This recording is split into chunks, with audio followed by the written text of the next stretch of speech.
किचनमध्ये तुमचं खूप खूप स्वागत आहे। चला तर मंडळी, आज आषाढ तळूया। तर आज मी तुमच्याबरोबर शेअर करणार आहे घोपळ्याच्या घाऱ्याची रेसिपी। चला तर मग आजची ही रेसिपी सुरू करून घेऊया आणि व्हिडिओला एंडपर्यंत नक्की पहा। चला तर मग आजची ही रेसिपी सुरू करून घेऊया। आजच्या रेसिपीला सुरू करूया। तर इथं घेतलेला आहे भोपळा घेतलेला आहे बघा, असा भोपळा घेतलेला आहे, लाल भोपळा बघू शकताय तुम्ही। आता हे जे आपण यातलं काढून घेऊया, बिया हे काढून घेऊया चाकूच्या सहाय्याने। मस्त एक रेसिपी होणार आहे, तुम्ही नक्की बघा। हे सगळं काढून घेऊया, हे पण असं काढून घ्यायचं। ही साल बी सगळी काढून घेऊया, सावकाश चाकूच्या सहाय्याने काढून घेऊया। आता साल बिल काढून स्वच्छ धुवून घेतलेलं आहे बघा, हो का सगळी साल काढलेली आहे आणि स्वच्छ धुवून घेतलेलं आहे। आता याला कापून घेऊया पुन्हा। तर असं बारीक कापून घेतलं बघा। आता इथे घेतला एक डबा, त्या डब्यात सगळं ठेवून देऊया आपण।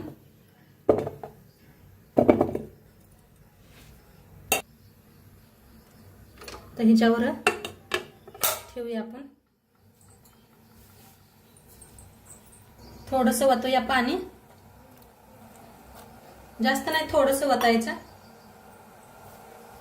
आणि झाकण लावून 3 शिट्या करून घेऊया।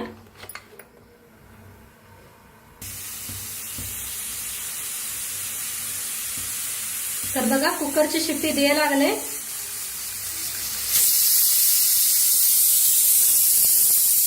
आता कुकरची शिट्टी करू देऊस तर आपण एक मसाला बनवून घेऊया।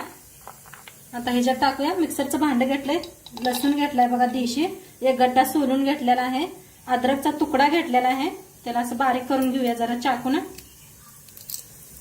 अद्रक टाकूया, मिरच्या घेतल्या त्या, आता ह्या मिरच्यांना मी मोडून घेऊया। एक 10-12 मिरच्या घ्यायच्या, म्हणजे चव खूप छान होते। अशा मोडूनच टाकायच्या, म्हणजे मिक्सरात लगे बारीक होते त्या। तर तुम्ही किती तिखट खाताय त्याच्याप्रमाणे घ्या। कढीपत्ता टाकूया, कोथिंबीर टाकूया, 1 चमचा जिरं, 1 चमचा धना, एक अर्धा चमचा बडीशेपू। आता याला बारीक असं मिक्सरला लावून घेऊया बिना पाणी घालता। बघा शिट्टी बी गेलेली आहे, शिजले का बघूया आपण। तर मस्त शिजलेलं आहे, बघू शकताय तुम्ही किती छान शिजले। आता याला काढून घेऊया, सगळं काढून घेतलेलं आहे, पाणी काय घेतलेलं नाही, नुसतं तसंच घेतलेलं। ही भोपळं तेवढं घेतलं। आता हे ना मॅच करून घेऊया, असं लगेच होते बघा, छान शिजलेत भोपळा आपलं मस्त, बघू शकताय तुम्ही।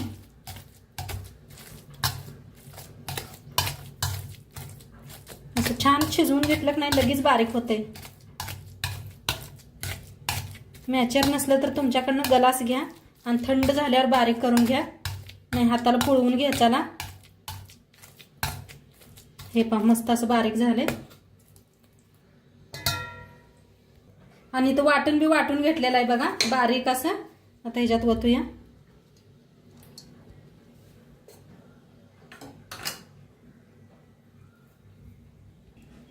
आता ह्याच्यात टाकूया हळद थोडीशी,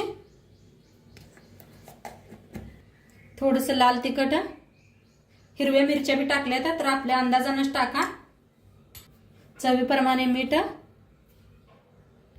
आता थोडासा 1 चमचा ओवा घेतलाय बघा, हातात घासून घ्यायचा। आता बेसन पीठ घेतलंय बघा, अर्धा कप बेसन पीठ घेतलंय, रवा घेतलाय बघा, ते बी अर्धा कप आहे। आता गव्हाचं पीठ चाळून घेऊया आपण, किती बसतंय तेवढं का नाही, गव्हाचं पीठ चाळून घेऊया।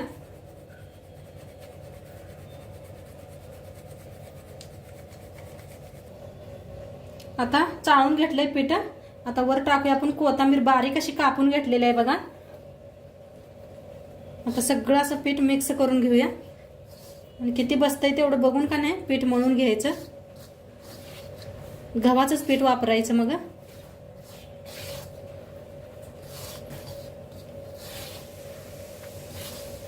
तिखट भोपळ्याच्या घाऱ्या मस्त छान होत्यात. नक्की एकदा माझ्या पद्धतीने करून बघा तुम्ही.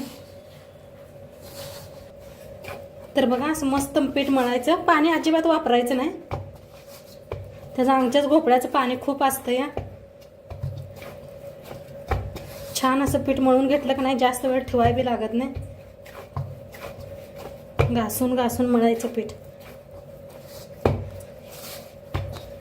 पीठ बघा छान असं मळलेलं आहे. एक 5 मिनिटं आपण झाकून ठेवूया.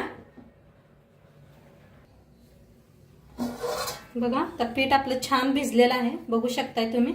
आता करायला सुरू करूया आपण. पिठाचा गोळा तोडून घेऊया. एक असा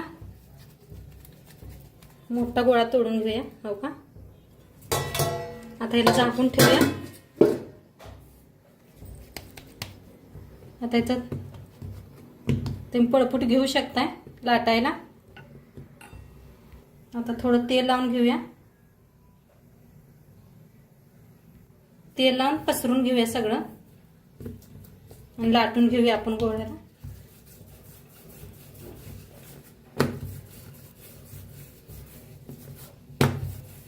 तुम्हाला तेल लावून जमत नसतं लाटायला तर थोडं थोडं पीठ लावून लाटू शकताय तुम्ही. अशी मोठी पुरी लाटून घेऊया चपाती.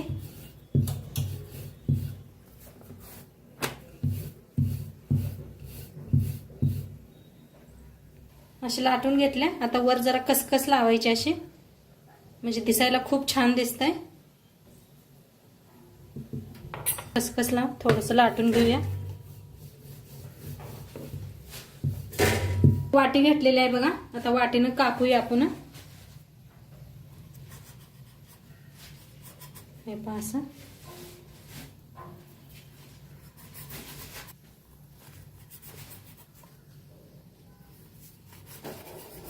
कापून घेऊया आणि सगळ्या साईडचं पीठ काढून घ्यायचं. आता एका प्लेटात काढून घेऊया. किती छान झालेत बघू शकताय तुम्ही. आणि थोडंसं लाटून घेऊया. तर आता गोळा बनवून घेतलाय आणि खाली तेल लावायचं आणि लाटून घेऊया. मस्त असं लाटायचं बघा. खूप छान लागते त्या चवीला. नक्की करून बघा तुम्ही बी. आणि तुम्ही सगळेजण छान छान कमेंट करताय, त्याच्यावर तुमचं सर्वांचं धन्यवाद.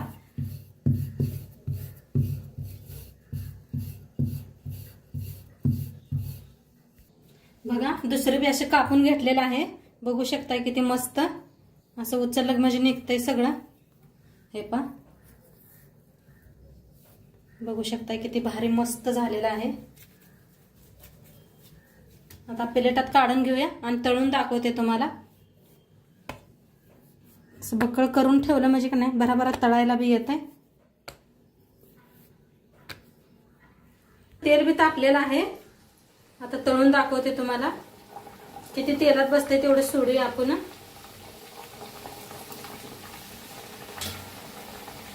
तेल चांगलंच तापू दे. कडक तेल चांगलं तापलं म्हणजे छान असं फुगतं या. जरा वरनं असं प्रेस करायचं. बघा किती मस्त व्हायला लागले. खूप छान लागतात हे चवीला.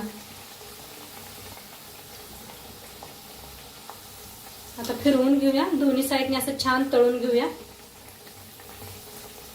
आता छान तळले ते बघा. मस्त असा कलर किती खूप छान आलाय. आता काढून घेऊया एका प्लेटात. बॅच दाखवते तुम्हाला तळून. बघा किती तेलात बसतात तेवढंच सोडा. छान असं तळून घ्यायचं बघा.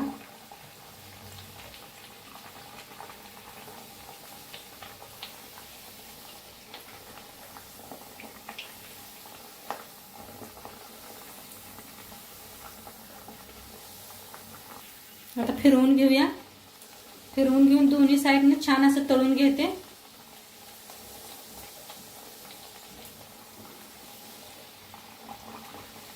बघा कसे मस्त फुगायला लागले ते. छान असं तळल्या गेलेलं आहे. काढून घेऊया. बघा आवाज बी किती क्रिस्पी मस्त आवाज यायला लागलाय. आता सगळं असंच तळून घेते. आणि मी लास्ट तीळ बी लावले बरं का. तीळ बी लावू शकताय तुम्ही बी. खसखस नसली तर तीळ लावा, तीळ नसलं तर खसखस लावा. मस्त दिसतंय दिसायला बी आणि खायला बी खूप छान लागतात. तर असं सगळं तळून घेते. तर बघा घाऱ्या आपल्या बनून तयार आहेत. भोपळ्याच्या मस्त अशा बनवलेल्या आहेत. किती छान झाले आहेत बघा. तुम्ही बघू शकता किती मस्त अशा फुगल्या त्या. टम्म अशा छान झाले त्या. नक्की रेसिपी करून बघा तुम्ही आणि कशी वाटली ते बी सांगा. चॅनलवर नवीन असाल तर चॅनलला सबस्क्राईब करा. आता तोडून बी दाखवते तुम्हाला. असं पातळ लाटलं का नाही क्रिस्पी होतात बघा. आणि हे एकदम पातळ लाटलेलं आहे. उन्हून आहे अजून लई. पातळ लाटलं का नाही मस्त लागतात कुरुम कुरुम खायला. आणि हे असे टम्म फुगलेले ही. तर तुम्ही करून बघा आणि व्हिडिओ कसं वाटलं ते बी सांगा. चॅनलवर नवीन असाल तर चॅनलला सबस्क्राईब करा. उद्या भेटूया अशाच नवीन रेसिपी सोबत. तोंडपातूर खात राहा, मस्त राहा. बाय.